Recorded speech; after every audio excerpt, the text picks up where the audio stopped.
Bonjour à toutes et à tous. Troisième jour au Festival d'Avignon. Je me suis couché à 5h30 pour terminer la première vidéo. Elle est enfin en ligne. Je me suis aussi couché à 5h30 parce que je suis rentré chez moi à 2h30.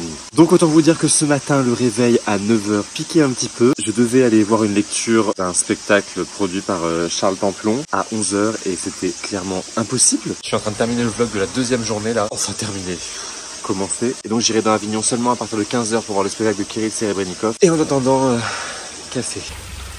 Donc, on s'est déjà vu aujourd'hui? Je sais plus si j'ai dit bonjour. Bah bonjour à toutes et à tous, bonjour Avignon. Donc la direction de la gare routière, pour la deuxième fois, pour aller à l'autre scène du Grand Avignon, pour aller voir Outside de Kirill Serebrennikov. Outside donc en français dehors, ce qui porte bien son nom puisque même si Kirill Serebrennikov n'est plus assigné à résidence, il est quand même interdit de sortie de territoire russe. Donc il ne peut pas être présent à Avignon pour présenter son spectacle. J'avais fait une vidéo sur la chaîne sur Kirill Serebrennikov, sur son assignation à résidence, que vous pouvez retrouver ici si je pense à mettre le lien. Et dans ce spectacle Outside, il parle du poète et photographe chinois Ren Hang, qui s'est suicidé à l'âge de 30 ans. Ren Hang, donc homosexuel, insoumis également, qui est donc une figure dans laquelle doit forcément se reconnaître Kirill. La première a été acclamée apparemment, alors est-ce dû au contexte, à sa situation, ou est-ce dû uniquement à l'œuvre? En tout cas, les deux sont forcément liés et les deux font forcément écho. Et on va découvrir ça tout de suite, pendant que là, je suis en train de cramer. Mais avant ça, avant de prendre la navette, je vais aller au cloître et je vais tenter de prendre une place pour Rebecca Chaillon dans le sujet des sujets.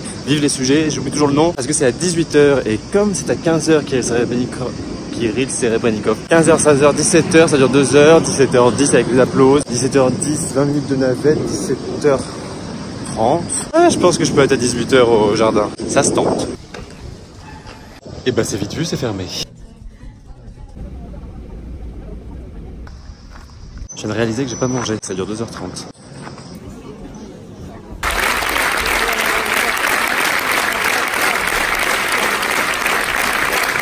Je crois que je vais prendre un tout petit peu de temps pour revenir dessus.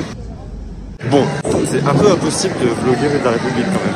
C'est quand même sublime. J'avais l'impression d'être dans une fantasmagorie homo-érotique de l'idéal de ce que j'aime moi quoi. C'est-à-dire que t'as tout, t'as de la poésie, t'as des nus masculins hyper poétiques, t'as du SM porno chic, il y a de la comédie musicale, une fille qui chante dans une robe à paillettes. Forcément moi avec tout ça, je suis conquis. Oula, il y a du vent. Bah tu es cette pizza. En fait ce qui me touche dans cette mise en scène je crois c'est cette mise en avant du besoin d'art, besoin de créer de l'art alors même qu'on est enfermé entre 4 murs et qu'on n'a pas de contact avec l'extérieur ou très peu, et ben on crée un spectacle et c'est extrêmement bien montré, c'est vraiment la partie la plus lisible d'ailleurs du spectacle puisque il y a cet élément de décor qui représente un appartement et une fenêtre, et donc cette fenêtre qui s'ouvre sur le monde.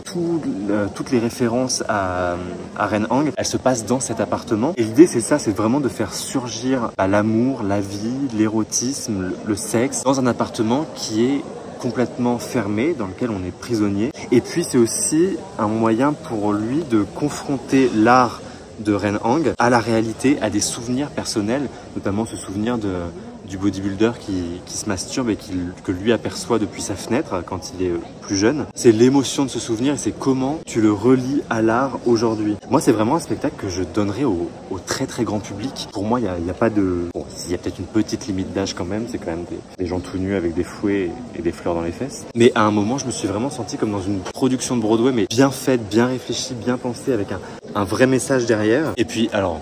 Même si parfois j'avais un peu de mal à lire le surtitrage parce que mes yeux étaient très focus sur la beauté des corps qui dansaient sur scène. C'est-à-dire qu'à un moment tu fais un choix. La traduction ou ces trucs merveilleux. J'ai quand même noté une phrase à un moment qui est « L'amour ça doit se faire à 3 participants, toi, lui et le diable ». Et puis donner vie à de la photographie sans que ce soit une reproduction exacte des photos de Ren Hang, mais que ce soit un travail à partir de ces photos, qu'on sente aussi un processus créatif dans cette chorégraphie, d'évoquer les photos les plus connues, la tête de Pan, les mains vernies qui servent de cachex, les fleurs sur les corps, la tête de porc. Ça, c'est les photos vraiment les plus connues, celles qu'on a le plus vues, notamment au moment de l'exposition à la Maison européenne de la photographie. En fait, je trouve qu'il réussit vraiment une sorte de cri d'amour, de poésie et de sexe en fait. Oui, il y a un propos sur le sexe qui est extrêmement doux, extrêmement beau, extrêmement poétique. Et c'est étonnant parce que le photographe n'arrête pas de dire que ce qu'il fait c'est du porno, alors que non, vraiment, je crois que c'est de l'érotisme, c'est pas du tout du porno. Enfin bref, j'étais vraiment très très ému de ça. Et je crois que, quelle que soit son orientation sexuelle, quel que soit son genre, je pense qu'on peut toutes et tous se retrouver là-dedans. Ça touche au profondément intime qu'est le sexe. Et c'est fait avec une telle beauté, une telle vérité, une telle sincérité sur ce sujet qu'on ne peut que être touché. Micro-sieste avant le show. Et maintenant, il est temps d'aller voir un spectacle que j'attends depuis très très longtemps, puisque je suis allé à Gand pour le voir au Entegen pendant le festival Same Same But Different, mais il a dû être annulé, puisque les artistes congolais du spectacle n'ont pas obtenu de visa pour aller en Belgique. Donc sa première a eu lieu ici au Festival d'Avignon, et c'est histoire au pluriel, du théâtre 2 de Faustin Lignécoula. Milo Raoult, en fait, lui a confié la suite l'an dernier, c'était la reprise Histoire du théâtre 1, et il va nous parler du ballet national du Zaïre, surtout sous le régime dictatorial de Mobutu. Voilà, vous savez tout. Et c'est à la Cour Minérale où je ne suis jamais allé.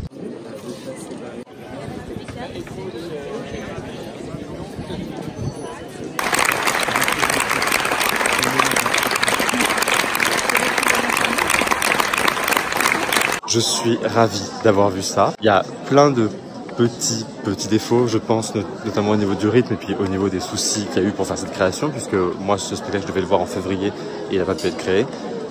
On en reparle tout à l'heure. En fait, Histoire du théâtre 2, ça fait partie de ces spectacles qui ont des défauts de rythme, de dramaturgie peut-être par endroits, mais qui sont faits avec une telle sincérité, autant au niveau du metteur en scène que des interprètes, qu'il y a quand même un truc qui se passe. Même dans l'ennui de certaines scènes, ça ne triche pas en fait. Par exemple, quand t'as Papy Maurice Mbitwi qui joue de son instrument sur scène aujourd'hui, et que en même temps, on diffuse des images d'archives d'il y a 40 ans, où il jouait déjà de ce même instrument à la télévision. Il y a une émotion qui est palpable en fait, autant chez lui, chez les autres interprètes et dans la salle. Parce qu'en fait, on a 3 interprètes qui viennent du Ballet National du Zaïre, qui était un ballet de propagande. Et c'est un peu la partie du sujet qui est évitée d'ailleurs. Enfin, on en parle, mais l'aspect propagandaire est pas si flagrant parce que tout simplement, ces 3 interprètes n'en parlent pas et ne l'ont pas vécu comme ça. Ils l'ont vécu comme une période incroyable pour eux, une période où ils ont gagné beaucoup d'argent, où ils ont eu une belle place dans la société.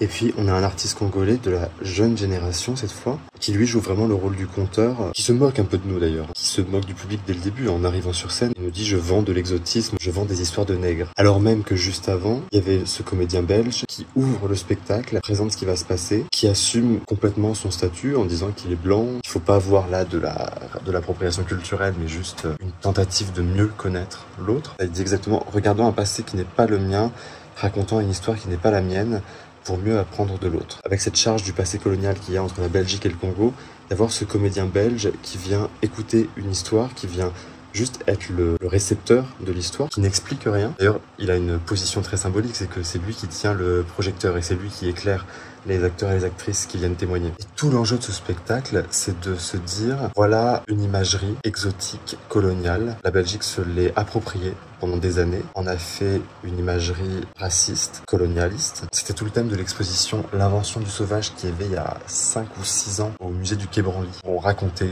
ces spectacles africanisants, même les zoos humains qu'il y avait. Le dernier zoo humain a fermé en 65-66 en Belgique, si je dis pas de bêtises. Et là, on a un spectacle qui se réapproprie en fait cette culture, qui lui redonne contexte, qui lui redonne corps, replace ça dans l'histoire, quelque chose de cette imagerie colonialiste qui s'évapore. Mais c'est vrai que finalement, ce spectacle, entre la note d'intention qui est de dire on va redonner l'histoire du Ballet National du Zaïre, on va parler de cet épisode de propagande, et entre ce qui se passe sur scène, on sent quelque chose à basculer. On n'est plus du tout là-dedans, mais on est sur un spectacle qui s'adresse à la Belgique, qui s'adresse à la France en premier, j'ai l'impression. Donc peut-être finalement le défaut du spectacle, qui n'est pas vraiment un, c'est de la part de Faustin Lignécoula d'avoir trop pensé au public, d'avoir trop pensé à la transmission, et peut-être d'avoir oublié de mettre plus de lui, plus d'intime. Ça reste quand même une performance incroyable, surtout des 3 artistes du Ballet National du Zaïre. Je trouve qu'ils ont une histoire complètement dingue et quand ils la racontent, on a l'impression d'être avec eux, on a l'impression de les connaître en sortant du spectacle, et ça m'a ému. Maintenant,